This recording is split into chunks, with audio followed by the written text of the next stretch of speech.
In the last video, we talked about the Boston Tea Party, the Tea Act of 1773, and how those two events ultimately lead to Parliament passing the Coercive Acts in 1774.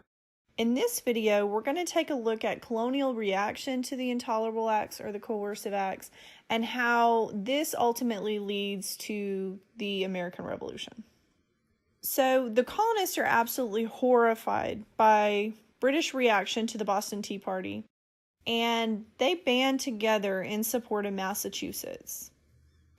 The committees of correspondence begin this process, and I want to rewind just a little bit and talk about how the committees of correspondence were formed.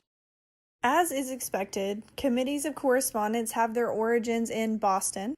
They are formed in late 1772 by Sam Adams, one of the prominent leaders of the Sons of Liberty. He's at a Boston town meeting and asks every community in Massachusetts to provide a committee. These committees have two main jobs. One is to maintain connections with the other committees to keep everybody kind of tied together and in communication. Their other purpose is to exchange information and coordinate for a defense of colonial rights, should it come to that. In March of 1773, Virginia decides, hey, we should create our own committees of correspondence as well. And Thomas Jefferson, Patrick Henry are the ones who make this recommendation. By 1774, all the colonies but Pennsylvania have created committees of correspondence. And this is really critical once we hit 1774 and the Coercive Acts, because this is how the colonists start to communicate as tensions increase with the British. Ultimately, the committees of correspondence become this really powerful network for communication. All the colonial leaders are linked together, and it's the first time that they're all linked together since the Stamp Act crisis in 1765-1766. The First Continental Congress convenes on September 5th, 1774 in Philadelphia, and it is organized through the committees of correspondence. 12 out of the 13 colonies send delegates to this particular meeting. Georgia is the only one who will not send delegates. And some of our most famous founders are in attendance. You've got John Adams, Sam Adams, George Washington, Patrick Henry. They're all there getting ready to discuss what do we do about the Coercive Acts. As you would expect, the Congress essentially comes up with two different kinds of petitions. In the first instance, they make decisions for themselves at home, and they endorse a set of reserves called the Suffolk Reserves. The Suffolk Reserves have four main components. The first part is where the colonists denounce the Intolerable or the Coercive Acts. In the second point, they call for colonies, all the colonies, to start to prepare for war. They tell them start building militias and start gathering materials.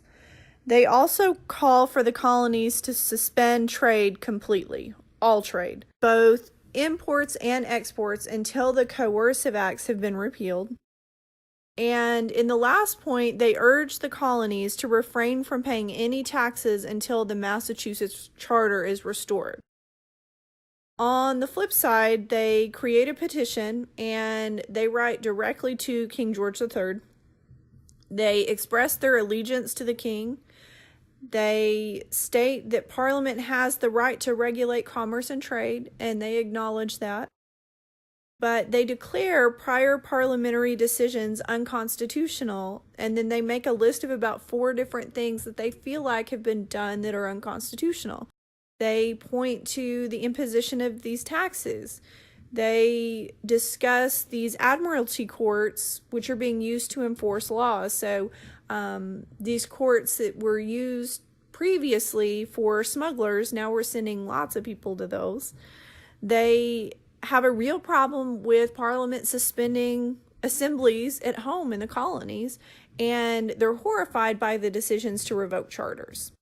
They appeal to the king and ask him to repeal the Coercive Acts.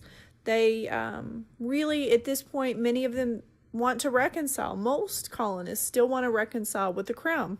And of course, they get no response from Britain whatsoever, because a response would recognize the legitimacy of this Congress, and they refuse to do that. Not long after the First Continental Congress, we see fighting occur. And of course, as to be expected, the first shots of the Revolution occur in Massachusetts, just outside of Boston. This is going to be in April of 1775. As was expressed in the Suffolk Reserves, the colonists begin to build up munitions and arms, and they start training militias. And the British are aware of this. The colonists are absolutely determined to be prepared at a minute's notice. They are absolutely preparing for a defensive war. Now, in Massachusetts, Thomas Gage is the new governor of Massachusetts. He's also a general. And he, like I said, is aware that the colonists are prepping these militias and they're storing munitions and arms. But he's worried that he doesn't have enough troops to do anything about it. So he's sitting back and watching this happen. In April, Parliament orders Thomas Gage to go out and arrest Sam Adams and John Hancock. Rumor is that they're in Lexington. Thomas Gage he still hesitates, even though he's gotten this order from Parliament, because he's really worried he doesn't have enough reinforcements here. He hesitates up until he hears that there's a large supply of gunpowder that the colonists have stored in Concord, which is not far from Lexington. So he decides that he's going to sneak over on the night of April 18th, 1775. He sends 1,000 redcoats in the dark of night to Lexington and Concord, hoping to surprise the colonists and make sure that there's no bloodshed. He wants it to be really quick, really peaceful. What Thomas Gage is unaware of is that the colonists have been watching the British.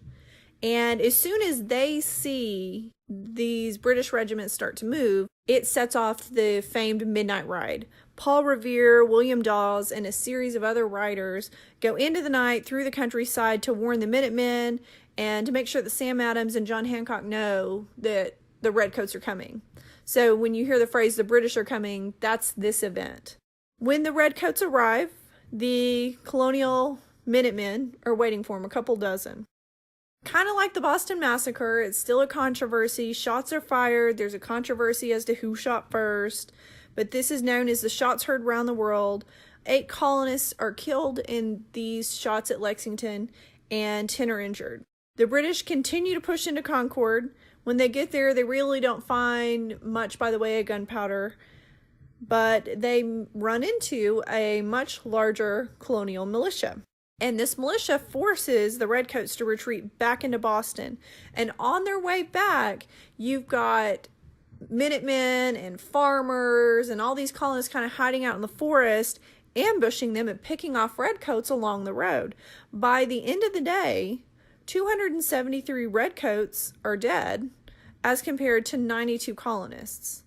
And the fighting will continue on. The Redcoats get back to Boston. The colonists are hanging outside of Boston. And by April 20th, there are approximately 20,000 of them, and they are laying siege to the city. 3 weeks after Lexington and Concord, we have the Second Continental Congress. Georgia still doesn't come. And at this point, our delegates are really conflicted about what to do. You have 2 camps.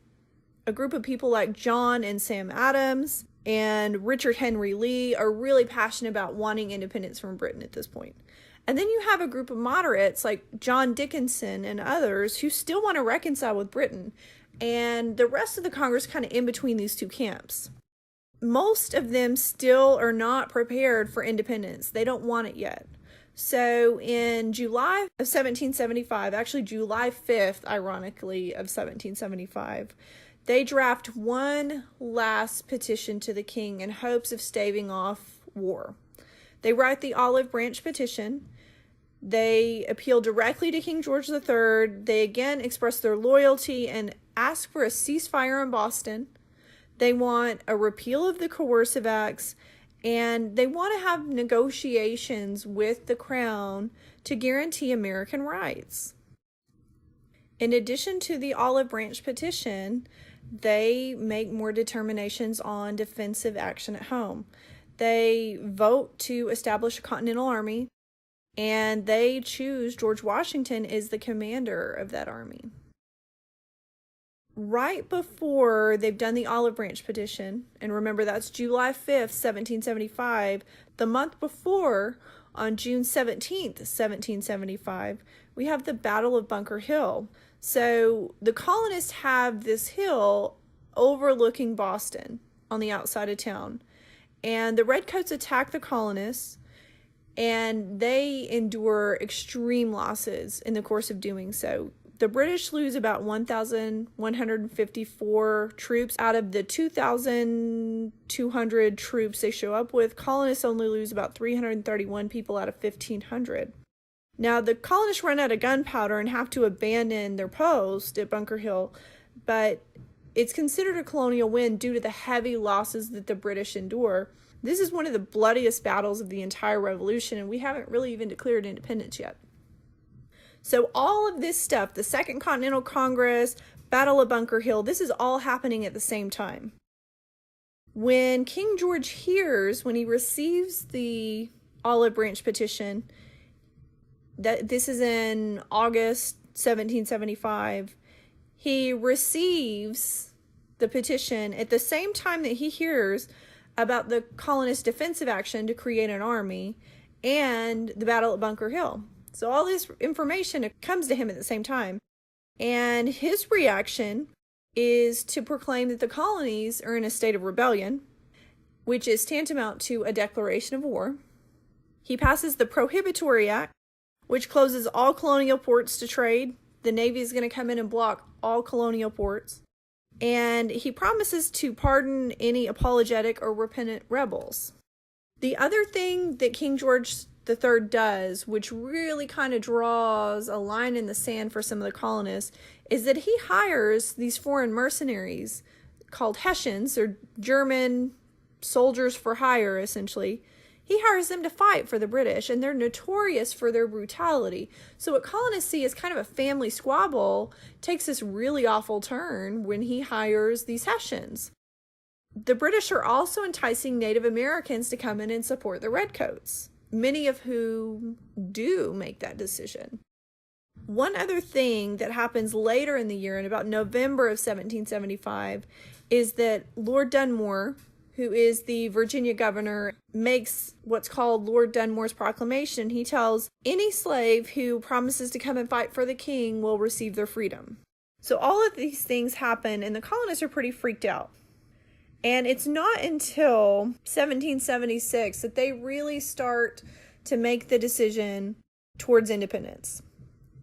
Thomas Paine's Common Sense is one of the critical pieces of work that helped turn the colonists towards revolution. It's published in January of 1776. It's a brief pamphlet that is a bestseller almost immediately.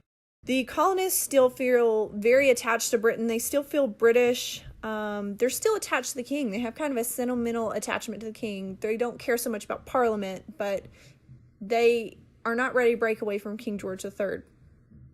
And so Thomas Paine basically does a couple of things to convince the colonists to break away. He first attacks the king, calls him a royal brute. He blames the king for the problems. It's not just certain politicians in Parliament. It's the king himself. He says he could have done something to change this, and he hasn't. He points to all monarchies as corrupt institutions and makes the point that the colonies don't need Britain, especially economically. The colonies can be their own country. The last thing he does, which is almost always a motivator for Americans, is that he makes an appeal to God and religion. He states, "The cause of America is in great measure the cause of all mankind." Later on, he says, "We have it in our power to begin the world over again. A situation similar to the present hath not happened since the days of Noah until now." Essentially, Thomas Paine equates America with a model society. They can show other countries how to run a government founded on Republican ideals, which sounds a lot like our Puritans in Massachusetts Bay, doesn't it? It's Thomas Paine's example that really makes colonists embrace revolution. And as you know, in July 1776, almost a year to the day after the Olive Branch Petition, the colonists declare their independence, and officially the revolution is underway.